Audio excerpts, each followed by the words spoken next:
esteja tudo bem com vocês. Vocês sabiam que o clássico, icônico e sensível e emocionante filme Forrest Gump está comemorando este ano de 2023 o seu 29º aniversário? Pois é, o tempo passa, né, meus amigos?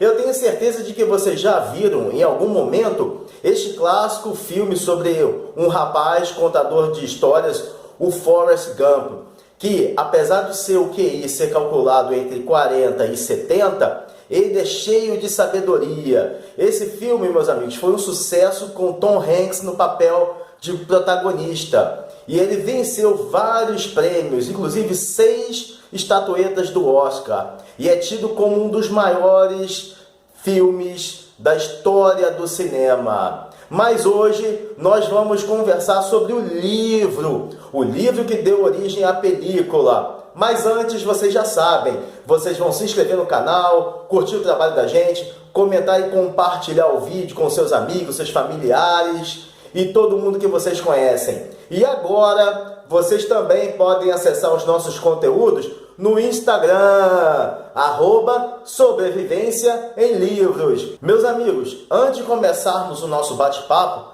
é muito importante registrar a importância do assunto de hoje, sobretudo no aspecto da inclusão, pois Forrest Gump é uma personagem fictícia que apresenta ao mesmo tempo deficiência intelectual. O seu QI é calculado entre 40 e 70. Por outro lado, ele demonstra enorme sabedoria e uma memória extraordinária. De acordo com a literatura científica, Gump é portador da síndrome do sábio, síndrome savant, do francês savant, sábio, ou também conhecido como savantismo, portador de savantismo. Os estudos realizados pelo Dr. Bernard Rimland, do Autism Research Institute, que é um instituto de pesquisa do autismo localizado em San Diego, na Califórnia, o doutor é considerado uma das maiores autoridades no autismo. E ele vem corroborar com esses estudos a tese de que algum dano no hemisfério esquerdo do cérebro faz com que o direito compensem essa perda. Rimland possuía o maior banco de dados sobre autistas do mundo, meus amigos, com informações sobre mais de 34 mil indivíduos. Ele observa que as habilidades presentes em autistas prodígio são mais frequentes associadas às funções do hemisfério direito, que inclui matemática, arte, música, formas de cálculos, entre outras aptidões, e as habilidades mais deficientes são as relacionadas com o hemisfério esquerdo, que é a área responsável pela linguagem e a especialização da fala. A síndrome savant, ou a síndrome do sábio, afeta o sexo masculino com mais frequência, 4 vezes a 6 vezes mais do que nas mulheres, e pode ser congênita ou adquirida após uma doença como uma encefalite muito grave, que vem causar algum dano cerebral, ou então algum acidente que também cause este dano cerebral. Então é muito importante a gente começar o vídeo de hoje sobre essa situação que envolve o Forrest Gump. O escritor americano mais conhecido pelo seu romance Forrest Gump, Winston Francis Groom Jr., que viveu entre 1943 e 2020, foi um romancista e autor de livros de não ficção, principalmente sobre a Guerra Civil Americana, a Primeira Guerra Mundial.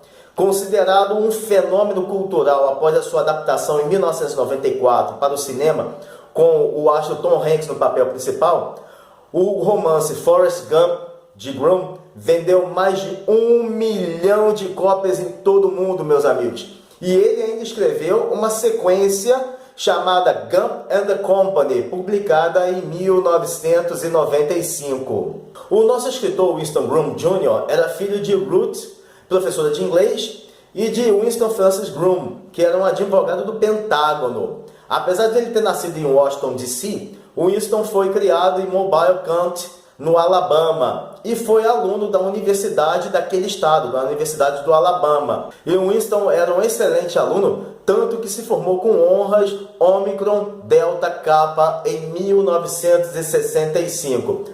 E ele também serviu o exército norte-americano de 1965 a 1967, incluindo uma missão na Guerra do Vietnã entre 66 e 67. Quando ele retornou do Vietnã, Winston trabalhou como repórter do Washington Star. Depois de um tempo, ele pediu demissão e se mudou para Nova York para ser escritor de romances. O seu primeiro romance foi Better Times Than These, publicado em 1978 e não tem versão em português. E esse livro fala sobre uma empresa de rifles na Guerra do Vietnã, cujo patriotismo e vidas foram destruídos. Esse é considerado o melhor romance escrito com o tema da Guerra do Vietnã em todos os tempos da história da literatura americana, meus amigos. O seu romance Conversations with the Enemy, de 1982, merece também um destaque por ter sido finalista do Prêmio Pulitzer de não ficção geral em 1984. E o enredo deste livro narra a história de um soldado americano fugitivo de um campo de prisioneiros lá na Guerra do Vietnã. Esse soldado pega um avião de volta para os Estados Unidos. E 14 anos depois, ele é preso por deserção. Veja só, meus amigos. Pessoal, em 1985, Winston deixou Nova York e voltou para o Alabama. Na varanda da sua típica casa sulista, ele costumava à noite ficar a conversar com seu velho pai. E numa dessas conversas, o Winston Sênior lhe contara que, quando criança, tinha um amigo com deficiência intelectual e que na escola muitos colegas não entendiam o seu comportamento. Eram épocas que as pessoas não tinham acesso a essas situações. E na mesma noite, o Winston Jr. começou a rascunhar algumas páginas sobre essa conversa. Em meio às várias ideias, o escritor incluiu várias outras histórias vivenciadas por amigos e conhecidos que ele fez ao longo da vida. E um documentário também de 60 minutos sobre sábios, pessoas sábias. E em apenas 6 semanas, vejam bem, um pouquinho mais de um mês, o Winston finalizou o projeto que publicou no ano seguinte, em 1986, sob o título Forrest Gump. Em linhas gerais, meus amigos, o livro narra as histórias de Forrest Gump, um homem, como eu já disse, portador da síndrome de Savant, e por isso tem uma visão simplista e pragmática do mundo e das pessoas. Desde a infância, Gump, a personagem, sente um amor puro, inocente e ingênuo por sua amiga Jenny. Após o falecimento da sua mãe, Forrest não sabe o que fazer da vida. Apesar de seu QI ser classificado baixo, ele é considerado por muitas pessoas como uma pessoa sábia, principalmente por causa das suas habilidades matemáticas e seus feitos de força, que o levam a todos os tipos de aventuras, campeonatos de ping-pong, a pesca de camarão e até uma final de partida de futebol universitário, futebol americano universitário. Gump também testemunhou e participou de vários acontecimentos históricos do século XX e da própria história americana, como a Guerra do Vietnã. Ao longo do livro, Forrest diz da seguinte forma: posso pensar as coisas muito bem, mas quando tento dizer ou escrever, meio que sai como gelatina. Mas como a trama ocorre? Muitos de vocês já devem ter assistido ao filme. Eu também já vi o filme, junto com meu filho, minha esposa, e realmente é uma comoção. A gente fica muito emocionado. Mas o roteiro do filme tem uma diferença enorme para o livro, meus amigos. Então, sem spoiler, você já sabe que aqui não tem spoiler.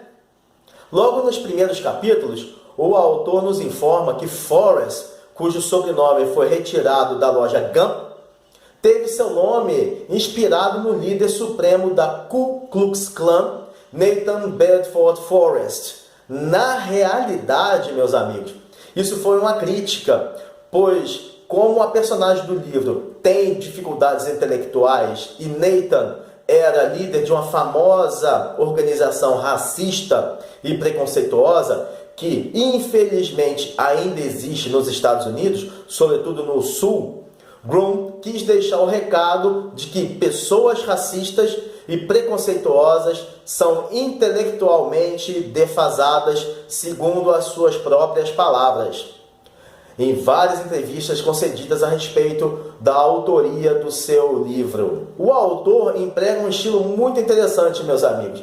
Erros ortográficos e gramaticais são propositais ao longo da trama toda, ao longo do livro. Por quê? Porque ele tensionava mostrar o peculiar sotaque sulista, a educação e as deficiências cognitivas de Forrest, já que ele é o próprio narrador da história da sua vida. O livro é em primeira pessoa e ele nos conta que morava na cidade Mobile do Alabama quando conheceu a menina Jenny Curran, logo na primeira série escolar, logo no primeiro dia.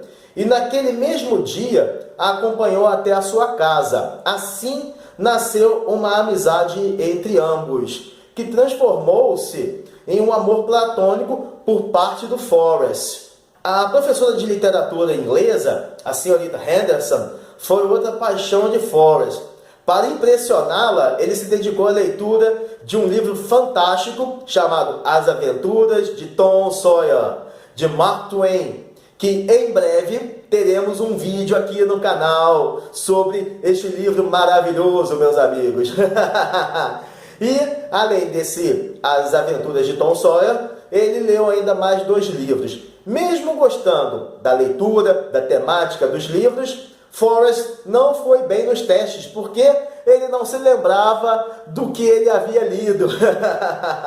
E, meus amigos, vejam só que incrível. Quando Forrest tinha 16 anos, ele já media 1,98 m e pesava 110 quilos. E foi por causa desse seu porte físico avantajado que ele fez parte do time de futebol americano no ensino médio, o All State. Como ele era um bom jogador, Forrest foi convidado à sala do diretor da escola para conhecer o famoso técnico universitário Bear Bryant, que lhe perguntou se em algum momento de sua vida pensou jogar futebol americano universitário. Já aluno da Universidade do Alabama, Forrest e Jenny se reencontram e se inscrevem para tocarem juntos numa banda de música folk, fazendo covers de Joan Baez, Bob Dylan, Paul Simon e Garfunkel e Peter and Paul and Mary. No fim daquele semestre, Forrest foi reprovado.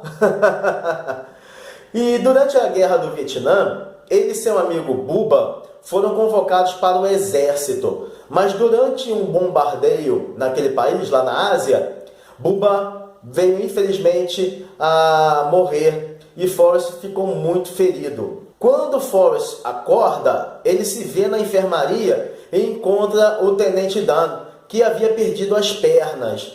Entre os efeitos dos medicamentos, Dan disse a Forrest que via um destino muito grande para a nossa personagem. Ele disse: Forrest, você tem um grande destino, você tem um grande futuro.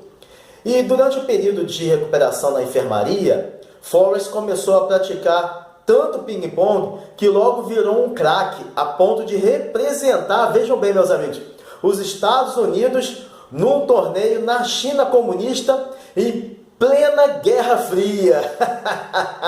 De volta ao país, Forrest reencontrou Jenny, que o convenceu a participar de uma manifestação pela paz. Resultado? Vocês sabem o que aconteceu? Ele foi preso.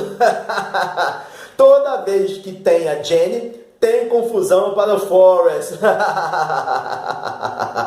Certa vez, numa consulta, os médicos notaram que o protagonista é um matemático exímio, é um exímio matemático, matemático nato. Então ele é recrutado para ser astronauta da NASA. E entre várias situações em 1972, Forrest conheceu o presidente Richard Nixon, que à época estava envolvido. Você se lembra daquele histórico caso Watergate? Então, foi nesse momento em que Forrest conheceu o então presidente. Numa outra ocasião, o nosso herói reencontrou Dan, que estava sem ter onde morar. Então, ambos viajaram para Indianápolis, no estado de Indiana, para encontrar Jenny, que trabalhava na época numa fábrica de pneus. E Forrest, ainda com muitas saudades de Bubba, decidiu realizar o sonho de seu falecido amigo, abrir um negócio de camarão em Louisiana. Então ele foi para a cidade de Bubba e depois de ouvir os conselhos do pai do seu saudoso amigo, Forrest iniciou as atividades de pesca de camarão, que logo se tornou um sucesso que o transformou no mais novo americano milionário, saindo até na capa da famosa revista Forbes, para vocês terem ideia de como ele foi bem sucedido. E sempre se lembrando dos amigos, o nosso grande Forrest contratou a maioria das pessoas que ele conheceu ao longo de sua vida para trabalharem na sua empresa. Olha só a gratidão de Forrest. E por um mero acaso, ele mais uma vez reencontrou Jenny. Dessa vez ela estava com uma criança que foi revelado a Forrest de tratar de seu filho. Seu filho. Então aquela criança que estava com Jenny era filho de Forrest. Amigos, o livro tem muito a apresentar. Não vou continuar para não dar spoiler. Vocês sabem, não gosto de dar spoiler aqui. Mas logo depois da primeira publicação, o livro só tinha vendido aproximadamente 30 mil cópias, 30 mil exemplares. Mas, após o lançamento do filme em 1994, com Tom Hanks no papel título de Forrest Gump, e de ter arrebatado, como já falei, 6 estatuetas do Oscar e vários outros prêmios, o romance se tornou um verdadeiro best-seller, com mais de 1.700.000 cópias vendidas em todo o mundo naquela época. Veja só, em 1994. Mas, amigos, o roteiro do filme, como eu disse para vocês, tem uma enorme diferença para o livro. Ele não fala, o roteiro não fala que Forrest tem síndrome de Savant, somente que é um homem ingênuo e sem maldade.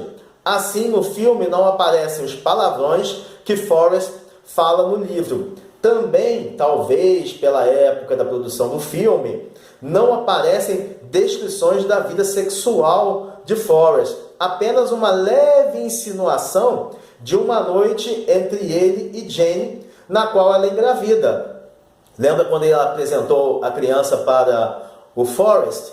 E numa entrevista, o escritor Winston Groom afirmou que o filme eliminou algumas arestas de Forrest.